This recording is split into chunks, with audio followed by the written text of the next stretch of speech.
No começo, a escuridão. Depois, uma explosão deu origem a sistemas em constante expansão de tempo, espaço e matéria.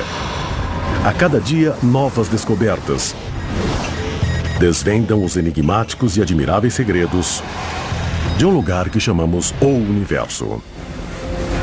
No universo é importante conhecer os vizinhos mais próximos. Mas quanto realmente sabemos sobre nosso pedaço da Via Láctea? Apenas nos últimos anos, os cientistas descobriram segredos incríveis ocultos em nosso quintal. Novas luas, novos planetas e novos mistérios. É como se houvesse uma casa na sua rua e você nem soubesse disso.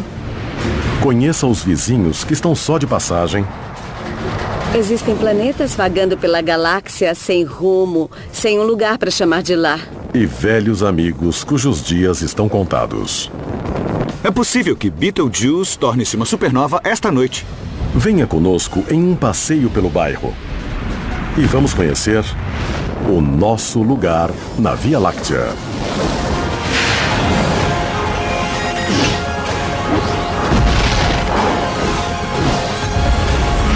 O Universo, nosso lugar na Via Láctea.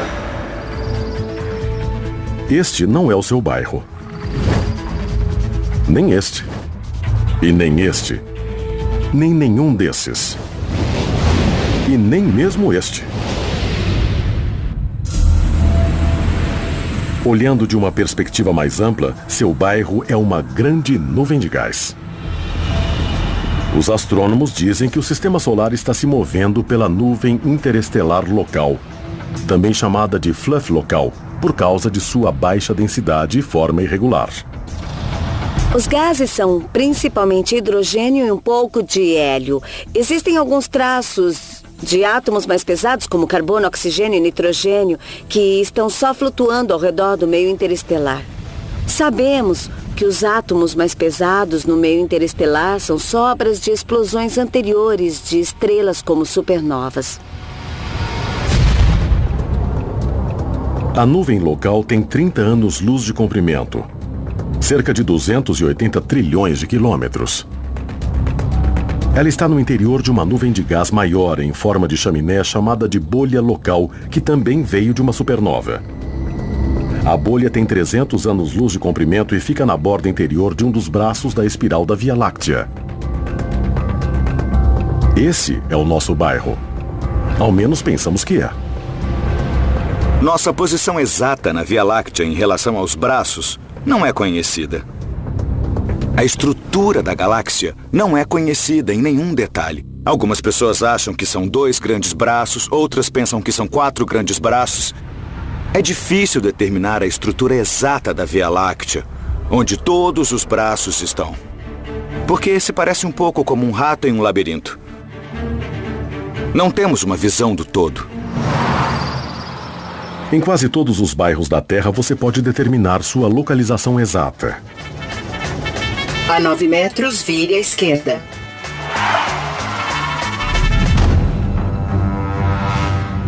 Mas quando se trata de algo tão grande como a Via Láctea, o GPS não é uma opção. A galáxia tem, 100 mil anos-luz de largura. Via Láctea.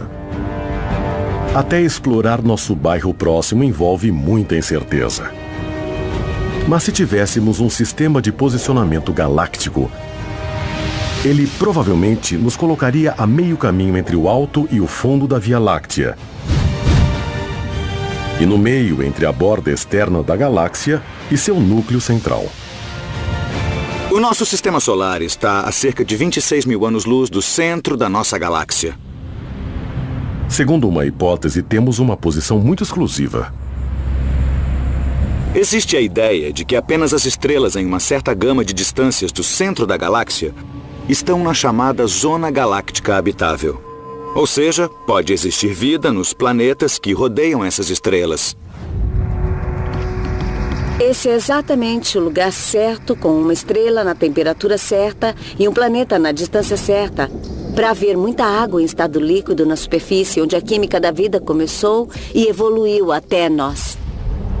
A extensão geral da zona galáctica habitável vai de 13.000 a 35.000 anos-luz do centro da Via Láctea. A parte principal, onde estamos, vai de 20.000 a 29.000 anos-luz do núcleo.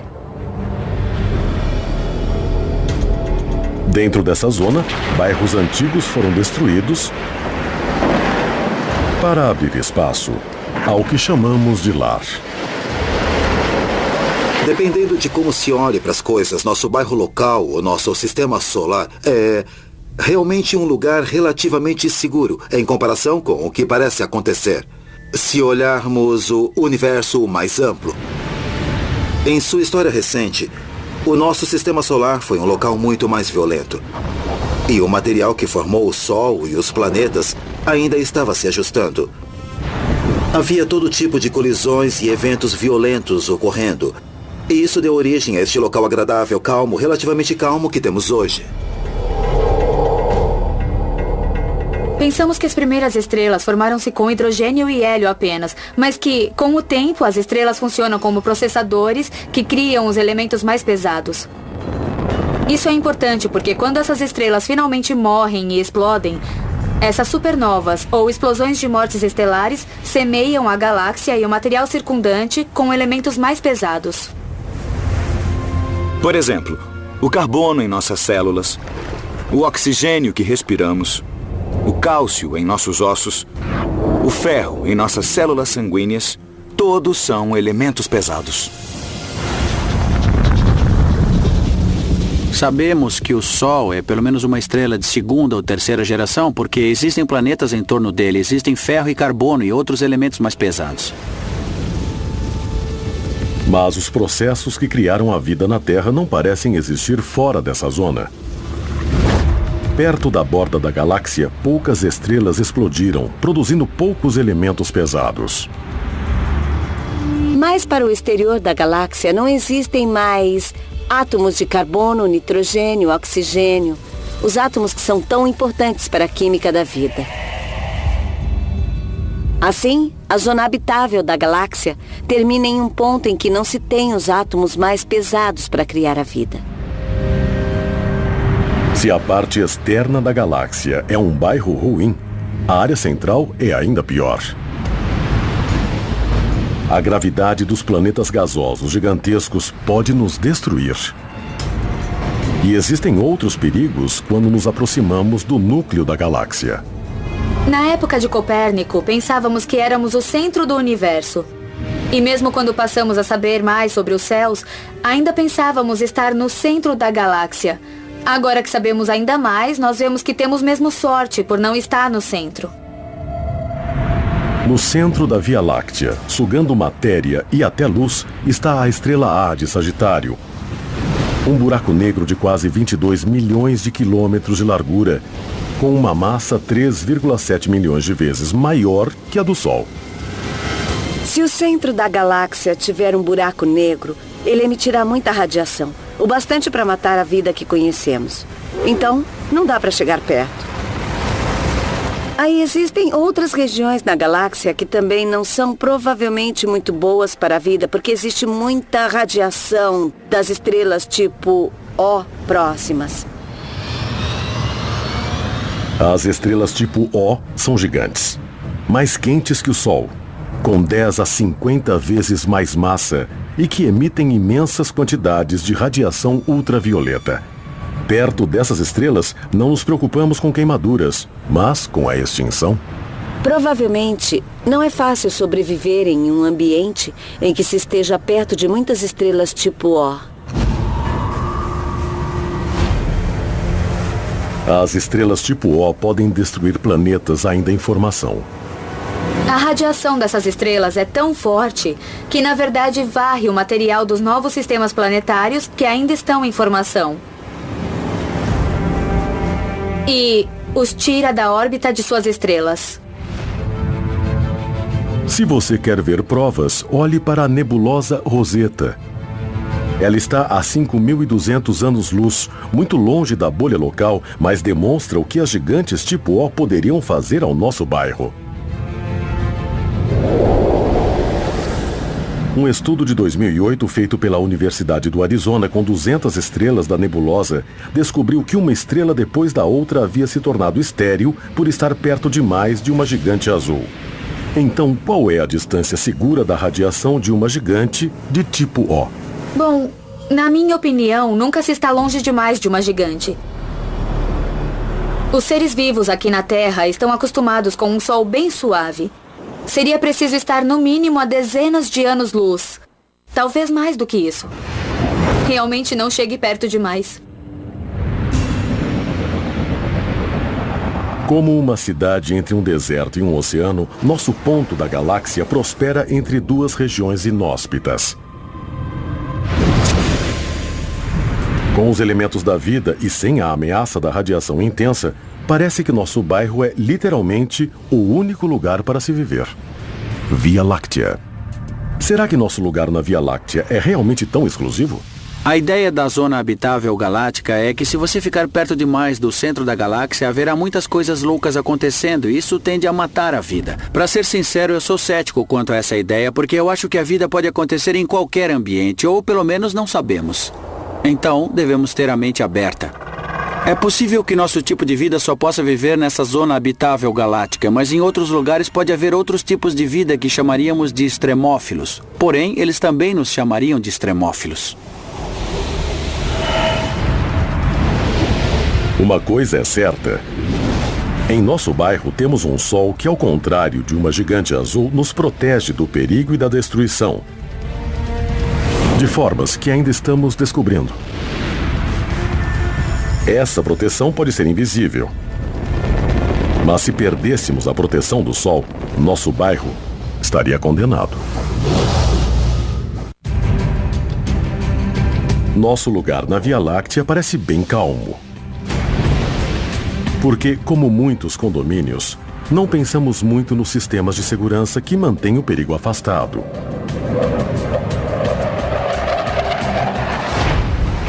Muitas cidades nas margens dos rios e oceanos têm represas e diques que as protegem de inundações. Se as represas e diques falharem, haverá uma catástrofe. Existem ameaças e defesas também em escala galáctica. O espaço está cheio de radiação, conhecida como raios cósmicos.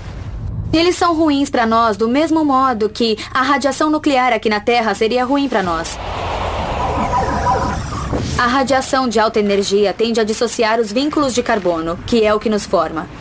O que realmente está fazendo é danificar seu DNA, e existe um potencial para que você comece a ter mutação por causa disso.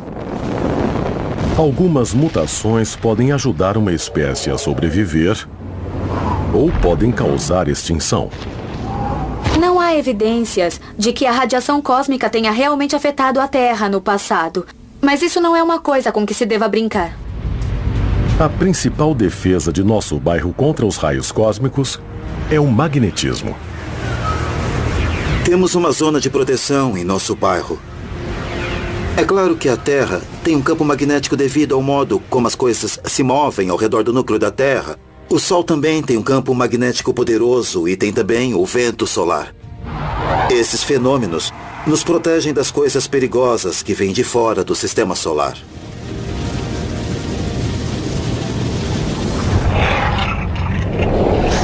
O campo magnético do Sol é varrido pelo vento solar. Fluxos de prótons e elétrons carregados que são lançados fora do Sol a 1 milhão de quilômetros por hora. Essas partículas ficam no sistema solar entre os planetas e realmente alongam as linhas do campo magnético em padrões complexos. O vento solar leva o campo magnético para mais de 3 vezes mais longe do que a órbita de Netuno. Mas a 15 bilhões de quilômetros, em um lugar chamado heliopausa, o vento solar perde impulso e praticamente para. 15 bilhões de quilômetros. Quando isso acontece, ele transforma o campo magnético do Sol em uma barreira contra os raios cósmicos do espaço interestelar. Essa é a heliosheet. Heliosheet. Se não fosse por essa proteção, os raios cósmicos atingiriam o sistema solar o tempo inteiro. A helioscite age como um tipo de gaiola de tubarão para esses raios cósmicos que chegam e que poderiam influenciar o nosso planeta. Alguns conseguem atravessar, mas não chegam tão intensos como seriam sem essa proteção. Costumava-se pensar que a helioscite era uma barreira elegante, feita de cortinas de força magnética. Mas em 1977, as sondas Voyager 1 e Voyager 2 foram lançadas da Terra.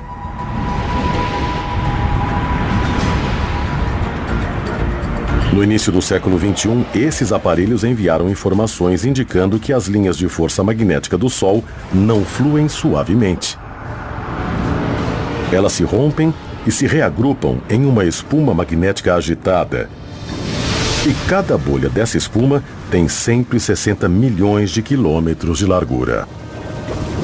Pensávamos que era uma barreira suave e agradável, mas na verdade esse é um lugar agitado com muitas bolhas e padrões. Acho que sempre haverá pessoas que pensam que o universo é mais elegante do que é e pessoas que acham que é mais violento do que é. E sempre nos surpreendemos de um modo ou de outro. A verdade é que alguns aspectos do universo são muito elegantes e outros aspectos são muito confusos. Onde estão as áreas elegantes de nossa região na galáxia e onde estão os lugares perigosos? Isso é difícil de saber com tanto gás e poeira no cosmos. É como se olhássemos atrás de mim, em Hollywood, tem até um arco ali, o prédio da Capitol Records. Mal se consegue vê-lo. E depois, além dele, existem algumas montanhas muito indistintas. É porque existe poeira no ar, bloqueando a visão. E a própria montanha impede minha capacidade de ver além dela. E é meio como a poeira em nuvens moleculares muito densas. Quando se atinge uma grande parede de nuvem molecular densa, cheia de poeira, não se vê mais nada. Quando exploramos nosso bairro galáctico, o que vemos depende de como olhamos para as coisas. Uma das coisas que aprendemos com a história, olhando para os céus, é que cada vez que se olha de um jeito diferente, vemos coisas novas. E olhar para os céus de um jeito diferente muitas vezes significa só olhar numa parte diferente do espectro eletromagnético. Quando olhamos para os céus com nossos olhos ou com a ajuda de telescópios ópticos, na parte visível do espectro nós vemos os céus noturnos e há muito para ver. Mas isso é só uma fração do que existe ali. Alguns telescópios espaciais veem através da poeira cósmica com visão infravermelha, similar à usada pelas câmeras infravermelhas comuns. Eu trouxe comigo este saco plástico. E quando eu ponho a minha mão dentro do saco, você não pode ver quantos dedos estou mostrando. Com a câmera infravermelha, você vê o calor saindo do meu corpo e o meu rosto, que é quente, fica vermelho e branco. Mas meu cabelo, que é frio, aparece azul. Assim, com a câmera infravermelha, você deve perceber quantos dedos estou mostrando, mesmo que não possa ver através do saco. É assim que os astrônomos olham através da poeira cósmica quando querem ver coisas que estão ocultas à visão. Por exemplo, as estrelas que nascem são muito quentes e ficam ocultas em poeira, mas nós as vemos com o infravermelho. Alguns objetos são transparentes ou opacos, dependendo da frequência da luz que está tentando passar por eles. Assim, de fato, alguma coisa que está no caminho, como muita poeira interestelar ou gás, e impede o modo em que os telescópios podem ver, é realmente invisível em outra parte do espectro e podemos ver o que está atrás. Com o infravermelho e outros comprimentos de onda, nós descobrimos muitos vizinhos que não conhecíamos. Existe um conjunto de instrumentos que estão explorando a lição de que se olharmos com uma parte específica do espectro, veremos os céus de um modo bem particular. Pelo que observamos, parece que alguns vizinhos antigos podem ter ajudado a vida a se formar na Terra, enquanto alguns vizinhos novos podem nos exterminar.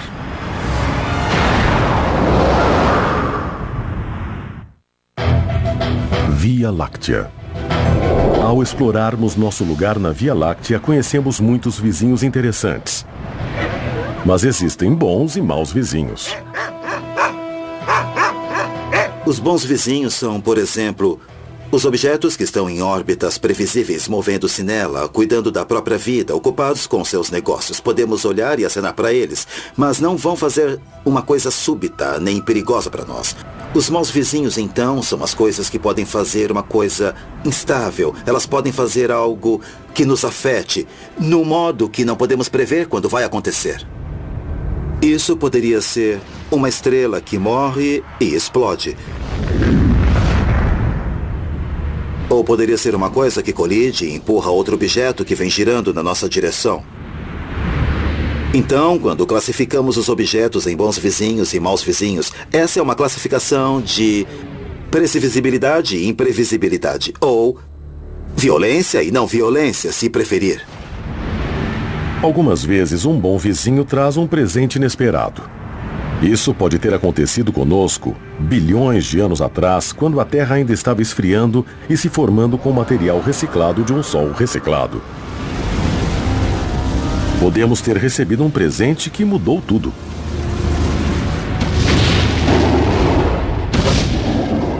No início, a Terra era muito quente e provavelmente qualquer água original de superfície evaporou. Por isso, achamos que muita água pode ter chegado aqui vindo de cometas ou de asteroides de gelo, ou ambos.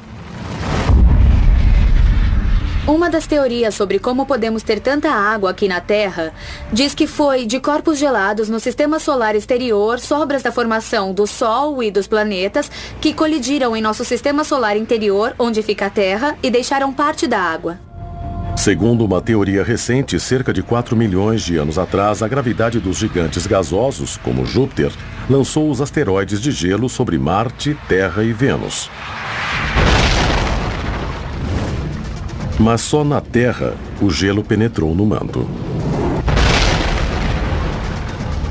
A água amaciou a Terra e iniciou o processo titânico das placas tectônicas, que originou os continentes e os oceanos.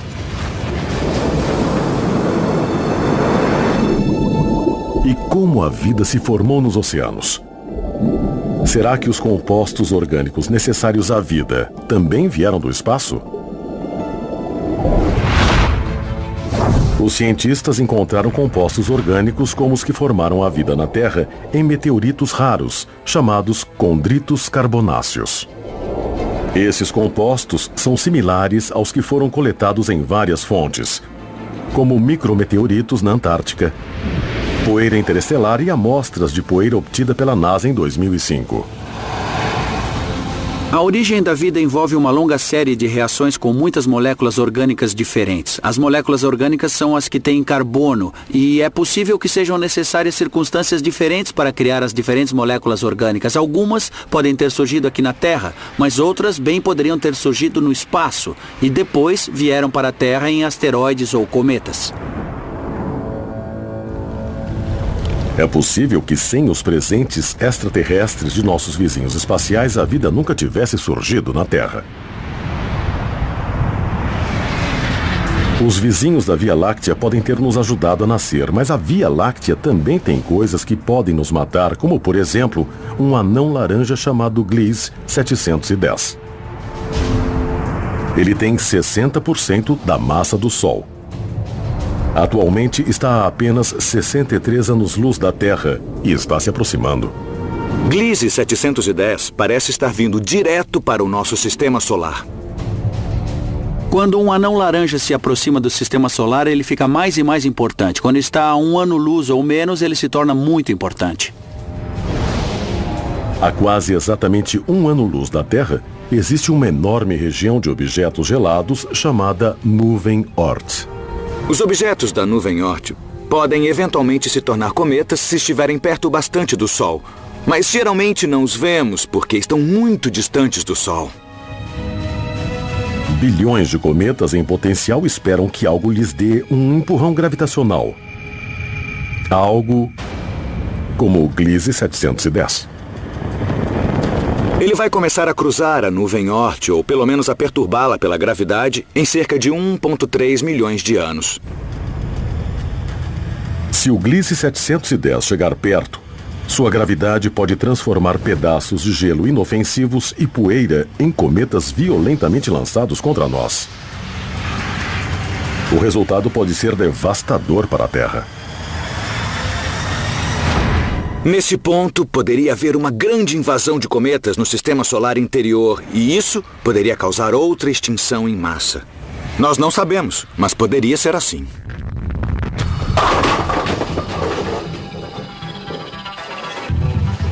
Os astrônomos dizem haver 86% de chances de que o Gliese 710 atravesse a nuvem Oort. Se a bola laranja fosse um anão laranja, como o Gliese 710, e as garrafas fossem a nuvem Oort, isso é o que poderia acontecer. É mesmo, mas há outra coisa que poderia acontecer. Existem 14% de chances de que o Gliese 710 só passe direto por fora da nuvem Oort sem cruzá-la em nenhum ponto. Porém, mesmo sem um impacto direto, o efeito da gravidade da estrela poderia perturbar alguns cometas e enviá-los direto para nós. Assim, a estrela mandaria só alguns cometas para o sistema solar interior. É preciso que um cometa atinja a Terra para ter uma catástrofe. Temos mais com que nos preocupar. Existem mais de 150 estrelas perto o bastante para nos perturbar nos próximos 2 milhões de anos. As estrelas da nossa galáxia, a Via Láctea, estão ligadas pela gravidade e se movem em várias direções, em geral com uma rotação ao redor do centro da galáxia, mas nem todas as órbitas são exatamente iguais. Isso significa, da nossa perspectiva, que uma estrela pode estar se afastando ou se aproximando de nós. A NASA estima que existam mais de 20 mil asteroides próximos da Terra com mais de 90 metros de diâmetro. Como o 2005 YU-55, que em novembro de 2011 chegou mais perto da Terra do que a Lua. Ele pode se aproximar mais em 200 anos. Como seria bater com um rochedo desses? Pense em Nagasaki, no final da Segunda Guerra Mundial. E multiplique por 4. Ao procurarmos vizinhos, bons e ruins, no nosso bairro da Via Láctea, encontramos algumas surpresas. Agora temos indícios de estrelas frias o bastante para serem tocadas e planetas saídos da ficção científica. A exploração do nosso lugar na Via Láctea tem trazido muitas surpresas. É como se houvesse uma casa na sua rua e você nem soubesse disso e de repente descobrisse que fica no seu quarteirão. Alfa Centauro, 4,3 anos-luz.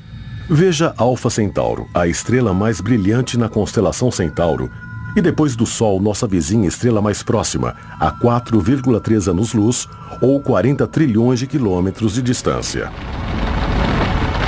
No século XVII, os astrônomos anunciaram que Alfa Centauro era, na verdade, 2 estrelas.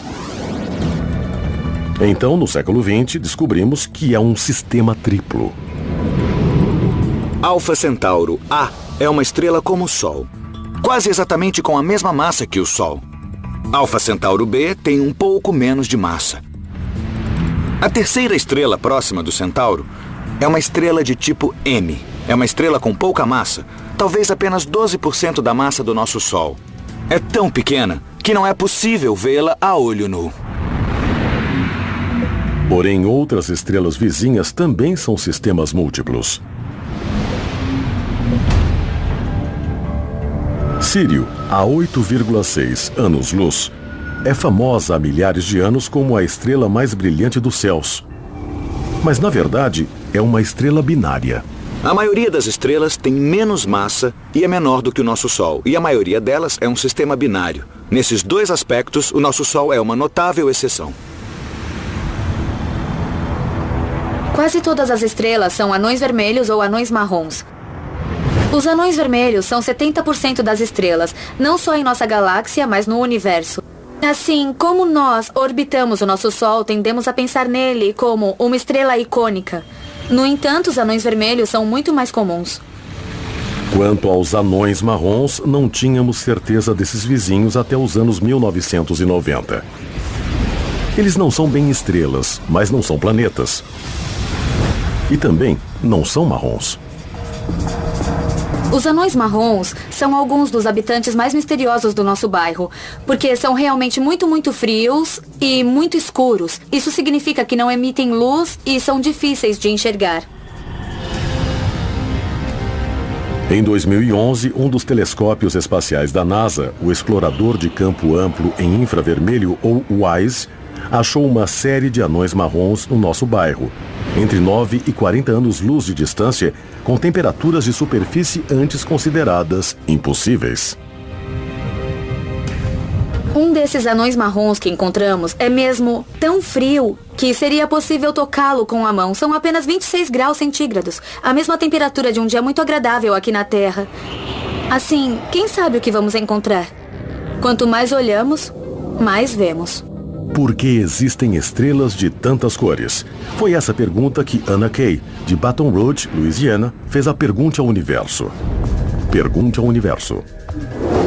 Ana, essa é uma pergunta muito interessante. Basicamente, as estrelas têm cores diferentes porque têm temperaturas de superfície diferentes. Estrelas frias, como Betelgeuse, parecem vermelhas e têm temperaturas de apenas 3 ou 4 mil graus centígrados. As estrelas mais quentes, como Rigel, parecem azuis e chegam a mais de 11 mil graus. E também existem estrelas como o Sol, com temperaturas de 5 ou 6 mil graus e elas parecem brancas. Bom, o Sol parece amarelo quando se põe por causa dos efeitos atmosféricos. Na verdade, ele é branco. Pergunte ao Universo. Existem mais do que estrelas no universo. Descobrimos centenas de planetas vizinhos, dentro e fora da bolha local. Descobrimos muitos candidatos a exoplanetas com uma missão chamada Kepler, que procura essencialmente pequenos eclipses. Quando um planeta passa na frente de sua estrela e depois sai, a luz diminui um pouco e depois volta a aumentar. É muito difícil de ver. É como observar uma única lâmpada apagando em Las Vegas. Mas Kepler é capaz de fazer essas medidas com precisão e consegue achar planetas tão pequenos quanto a nossa Terra em volta de estrelas como o Sol. O primeiro exoplaneta foi descoberto apenas 15 anos atrás e foi como se fôssemos a única casa no quarteirão e víssemos o primeiro vizinho construindo a casa. E desde então todo o bairro cresceu e foram construindo condomínios de exoplanetas em nosso bairro. Pelo que sabemos, o planeta vizinho mais próximo fora do Sistema Solar está na nossa rua. A 10,5 anos-luz, orbitando a estrela laranja Epsilon Eridani. O planeta não é uma coisa que poderíamos visitar esperando achar vida. Pensamos que esse planeta é mais equivalente a um planeta como Júpiter no nosso Sistema Solar. Uma grande bola de gás, que, pelo que sabemos atualmente, não é um bom lugar para a vida. Um pouco mais longe, a 200 anos-luz, está outra surpresa. Um planeta que parece ter saído de um filme de Guerra nas Estrelas. Recentemente, o telescópio Kepler descobriu um planeta que orbita 2 sóis. E esse planeta foi chamado de Kepler 16b. Este planeta, embora tenha semelhanças com Tatooine, não é exatamente como o mundo de Luke Skywalker. Na verdade, é um planeta gelado e gasoso, mais como Saturno do que como a Terra. Bom, não tínhamos certeza antes dessa descoberta se poderia haver um planeta realmente com 2 sóis. E agora que nós achamos um, sabemos que isso é possível e é realmente interessante, porque significa que esses sistemas binários são bons lugares para procurar planetas. Em 2011, os astrônomos revelaram um novo tipo de planeta no nosso bairro. O sem-teto. Tem havido algumas indicações de que existem planetas isolados que não estão em órbita ao redor de uma estrela. Eles começaram em órbita em volta de uma estrela, mas por algum motivo foram expulsos do seu sistema solar e agora estão vagando sem rumo pela galáxia sem um lugar para chamar de lar. Então eu fico pensando se logo teremos outra definição que abranja esses corpos que costumavam ser planetas e não orbitam mais uma estrela. Eu acho que ainda é válido se referir a esses corpos ejetados como planetas, porque planeta é a palavra grega para viajante. E eles estão mesmo viajando pelo espaço. Também descobrimos novas coisas sobre nossos vizinhos no sistema solar. No verão de 2011, o telescópio espacial Hubble tirou as primeiras fotos da quarta lua do planeta Plutão, até então desconhecida. Você pode ficar pensando, Plutão nem está tão distante, por que demoramos tanto para descobrir a quarta lua? Bom, é porque ela é muito pequena, com 16 a 30 quilômetros de diâmetro e tem luz fraca. Ela só reflete um pouquinho da luz do Sol. A nova lua provavelmente é um mundo gelado e sem vida, como o próprio Plutão. Até agora, todos os vizinhos recém-descobertos são quentes demais ou frios demais para poder abrigar vida. Mas a busca continua. Então, embora isso ainda não tenha acontecido, estamos em um ponto em que a tecnologia supre nossas necessidades. E realmente poderemos começar a encontrar planetas como a Terra em um futuro muito próximo. Porém, ser capaz de determinar se eles iriam suportar a vida é uma tarefa muito mais difícil. Nenhum dos exoplanetas que descobrimos na nossa área da Via Láctea é uma ameaça para nós. Mas o que podemos dizer das estrelas? Algumas delas poderiam morrer e nos levar com ela?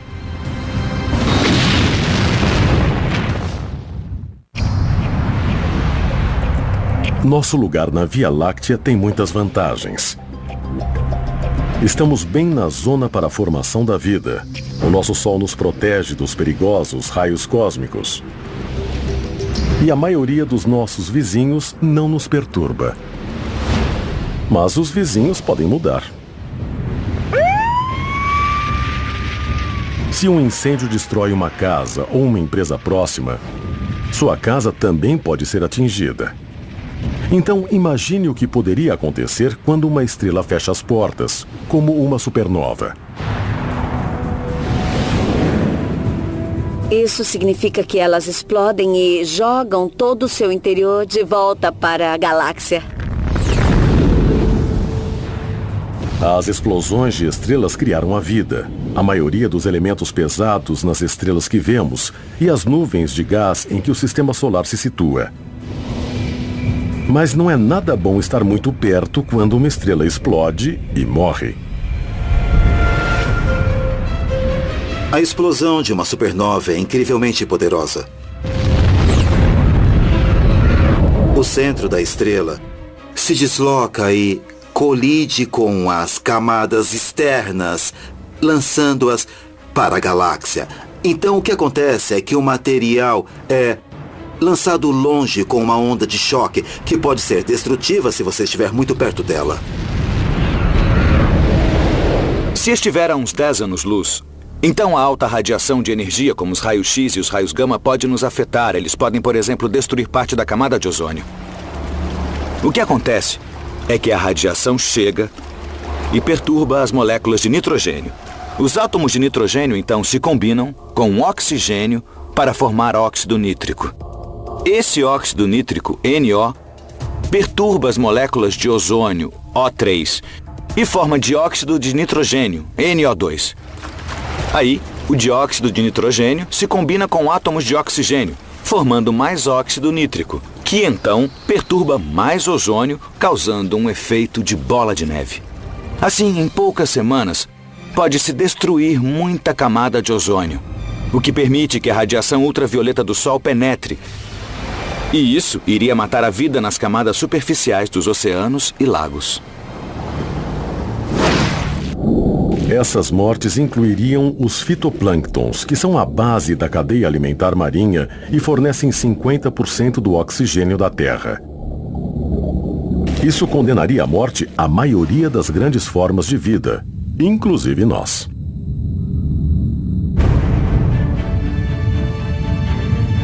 Uma candidata à extinção estelar está fora da bolha local, embora seja uma visão familiar há milhares de anos. A supergigante vermelha, Betelgeuse. A estrela entre 500 e 800 anos-luz com 20 vezes a massa do Sol forma o ombro direito da constelação de Órion. Betelgeuse está perto do fim de sua vida. Entre 1996 e 2011, a Betelgeuse encolheu 15%. Por motivos ainda não entendidos. A gigante vermelha pode se tornar supernova em 500 mil de anos, ou isso pode já ter acontecido. É possível que Betelgeuse se torne supernova esta noite, ou amanhã à noite, ou na semana que vem. Mas é muito mais provável que se torne supernova em 100 mil anos ou em algumas centenas de anos. Como Betelgeuse está a algumas centenas de anos-luz de nós, é possível que ela já tenha explodido e nós não saibamos, porque a luz ainda não nos alcançou. É bom saber que mesmo que Orion desloque o ombro, Betelgeuse está longe demais para afetar nosso bairro. Mas tem também a HR 8210, a cerca de 150 anos-luz na constelação de Pégaso. Não é só uma estrela, mas duas. Uma estrela e um anão branco em órbita binária, uma ao redor da outra. O anão branco tem 15% mais massa do que nosso Sol e não está a ponto de se tornar supernova ainda. A HR 8210 é um sistema binário, duas estrelas que orbitam uma a outra, e uma delas até já morreu e é um anão branco. Bom, esse sistema tem o potencial para que, quando a estrela, que é muito quente agora, começar a se aproximar da morte e começar a inchar, ela comece a lançar material para o anão branco. Essencialmente, esses sistemas são como estrelas zumbis que comem seus companheiros. Quando essa estrela normal começar a se expandir, o anão branco vai começar a roubar material de sua companheira, ficando com mais massa. E se ele atingir um certo limite instável, vai explodir como uma supernova de tipo 1A. Estamos longe o bastante para não termos danos colaterais quando a HR 8210 explodir.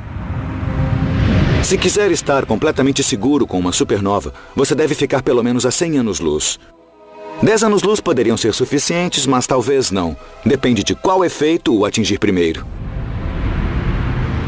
Mas isso não vai acontecer por muito tempo. E até lá, teremos nos movido e ela terá se afastado, porque tudo na galáxia está mesmo a caminho de algum lugar. Então, com o tempo isso pode acontecer, mas quando isso ocorrer, provavelmente não estará mais perto da Terra. Mas não se sinta tão seguro. A ameaça da HR 8210 só foi descoberta em 2002. Quantas outras supernovas em potencial existem por aí? Quanto elas estão perto de nós? E quando elas irão explodir?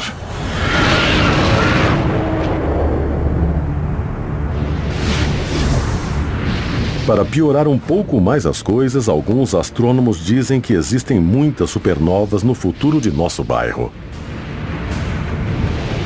Nosso sistema solar orbita a galáxia em uma velocidade diferente da velocidade dos braços espirais.